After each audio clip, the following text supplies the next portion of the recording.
Hey guys, what's going on? This is Chris bringing you another how-to. This time, this is on how to mod Dark Souls.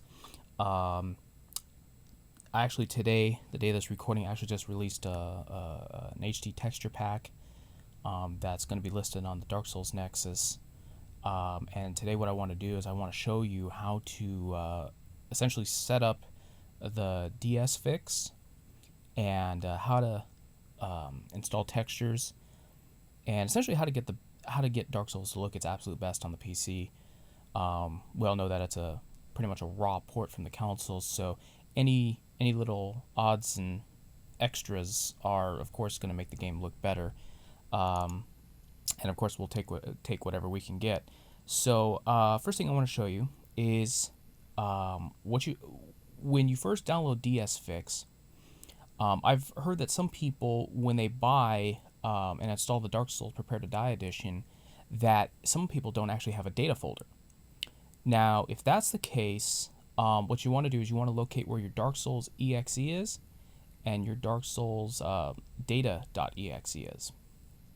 And if that's just under the Dark Souls Prepare to Die edition folder, if it's just right in there and there's no data folder, just go ahead and drop in DSfix in there and all the extra little files that come with it. Now, when you open DSfix, you're going to see a bunch of options. Now, there's actually, if I remember correctly, on Dark Souls Nexus, there's actually a configuration tool that you can download that I think, for people that are not familiar with modifying .ini files, they can tweak that. And if that's your cup of tea, by all means, go ahead and download it. But me personally, I don't like to use a mod to mod. I like to simply just go in and tweak things the way I want them to. And believe it or not, actually, sometimes through some of these INIs, I've actually been able to squeeze out better visual fidelity by little things that were overlooked. Anyways, when you open the DSfix, first thing you're going to see is your graphics options. Now, this is your internal rendering resolution of the game, which what this means is this allows you to do what's called downsampling. See, my display, this is what you want to display on your monitor, is 1920 by 1080. But I'm running the game's internal buffer at 2560 by 1440. What this does is this gives me downsampling anti-aliasing, which is very powerful anti-aliasing and gives a very beautiful, natural presentation to the image. It makes the game look much better. It eliminates a lot of aliasing and just overall makes the game look very nice. The next set of options is your injector-based anti-aliasing. Now, I don't use DSfix's anti-aliasing because I use Sweet Effects for shader-based AA. So I leave this disabled. But to be honest with you, if you don't want to use Sweet Effects, I personally recommend SMAA over FXAA because FXAA kind of seems to blur the image a little too much for me. And the difference between 1 and 4 are so little, it's really worth just going for 4. Now, AO essentially, or ambient occlusion, is it's something that comes down to preference. I love SSAO. I think that it really makes a game's presentation really come to life. SSAO, basically what it does is it creates shadows around objects, like in corners of walls and around objects and stuff. And it can sometimes, like in Dark Souls, for example, it gives enemies shadows on the ground when you're under a shaded area, which in the regular vanilla game actually doesn't have that. So again, the SSAO strength is down to personal preference. I like maxing it out and using the best quality. There is an impact in performance between 1, 2, and 3. 3 looks awful. 2 is very, very good, and 1 looks spectacular. There's different types of AO available. There's VSAO, which is pretty much is the default SSAO, and it's the recommended one. HBAO is recommended generally on NVIDIA-based systems, and SCAO is basically the two of these combined. I use VSSAO because I've actually have a modified version of it, which I might show in another video one of these days. But that kind of requires some tweaking to get it to work. So that's basically on those options. Now, when it comes to depth of field, this is your depth of field blur. You'll notice that in long vistas in the game, that the game seems to kind of have like a soft depth of field for very distant land mass, and that's because the game is, of course, is not rendering that at the highest quality. So what they do is they use a depth of field shader to make the game look much more visually enjoyable. The different numbers represent the resolution of the depth of field filter that's applied. I personally recommend 810, especially if you're at 1080p or even at 1440p. You can go higher, but all this does is this kind of makes the depth of field higher resolution. But when you start getting up to higher numbers, it kind of starts to make it look a little too sharp. But again, that's personal preference. A depth of field, a lot of this is going to be personal preference. Depth of field scaling, do not, because this will essentially scales it to your resolution. Not something, it's very not recommended, and it has horrible performance. Depth of field additional blur is something I actually really like. I like the additional amount of 1. 0 is default. 1 adds just a little more extra blur, and it really makes the game's larger vistas much more visually enjoyable, I guess you could say. Next is frame rate. This is basically allows you to unlock your frame rate from 30 hertz to 60 hertz. Now, unlocking it, there's people who have stated that they've gotten banned from games for Windows. I haven't seen any proof of it, so I can't comment on it. All I know is I've been using this since day one. I've never gotten anything. Don't worry about it, at least in my opinion.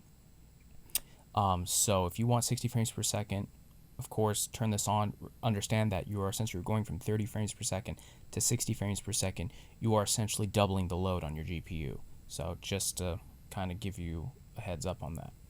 The next is your FPS limit. You can set this at 60. Some people say they can take it a little higher, but I noticed some physics issues. I personally, since my monitor has a 60 hertz refresh rate, actually it's overclocked to 72 hertz, I still leave the FPS limit at 58, and I used NVIDIA's adaptive VSync on top of it. And what this does is this gives it VSync, but without locking it down to 30 frames per second. Remember, do not use conventional VSync, use adaptive VSync if you own an NVIDIA GPU. If you have AMD, I'm sure there's an alternative out there for you, something, maybe AMD offers or maybe a mod might use.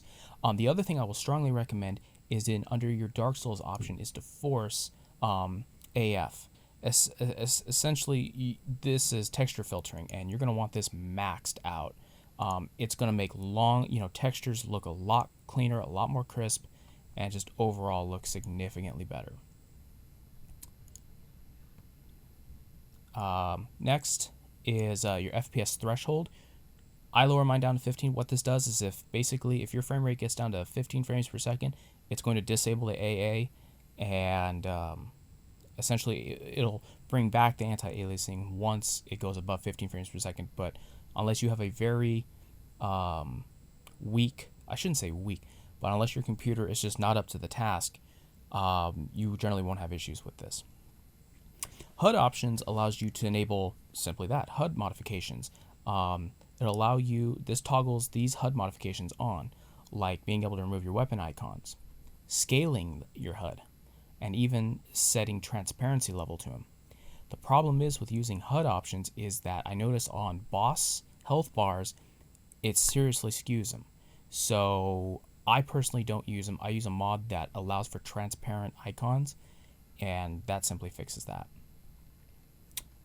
This is your basic window, mouse, cursor options. They're pretty much self-explanatory. These are the same thing. Save game backups, very self-explanatory.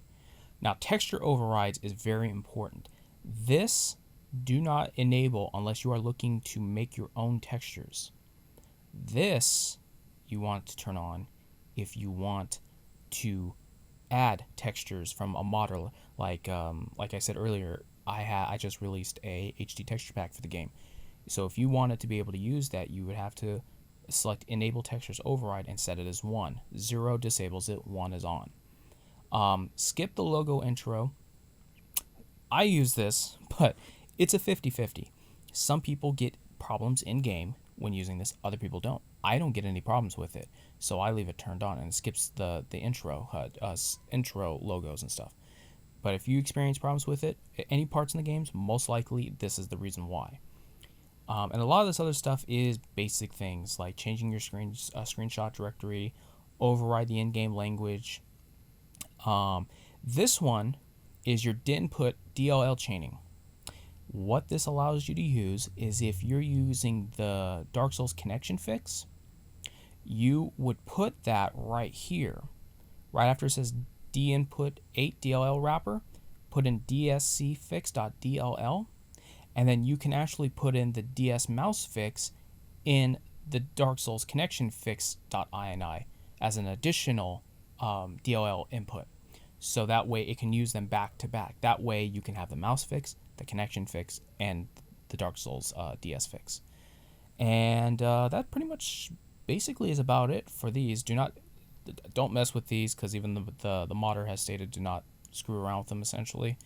The next thing I want to show you is where to install your texture mods. Now you'll notice that once you install this, you're going to have a folder called DSfix. You're going to want to open that and open your texture override. And this is where you dump all of your texture files, whether it's PNG or .dds. These are your texture overrides, allowing you to replace the textures in game. And that's basically about it. I mean, at that this is pretty much all you can really do to Dark Souls at this moment, at least to my knowledge.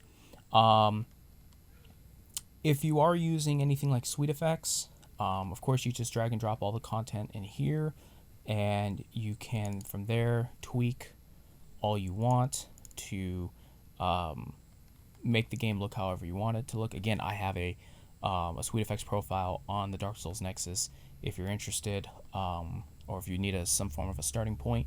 Other than that, that's basically about it. So if you have any questions or anything, feel free to leave a comment. Thanks for watching.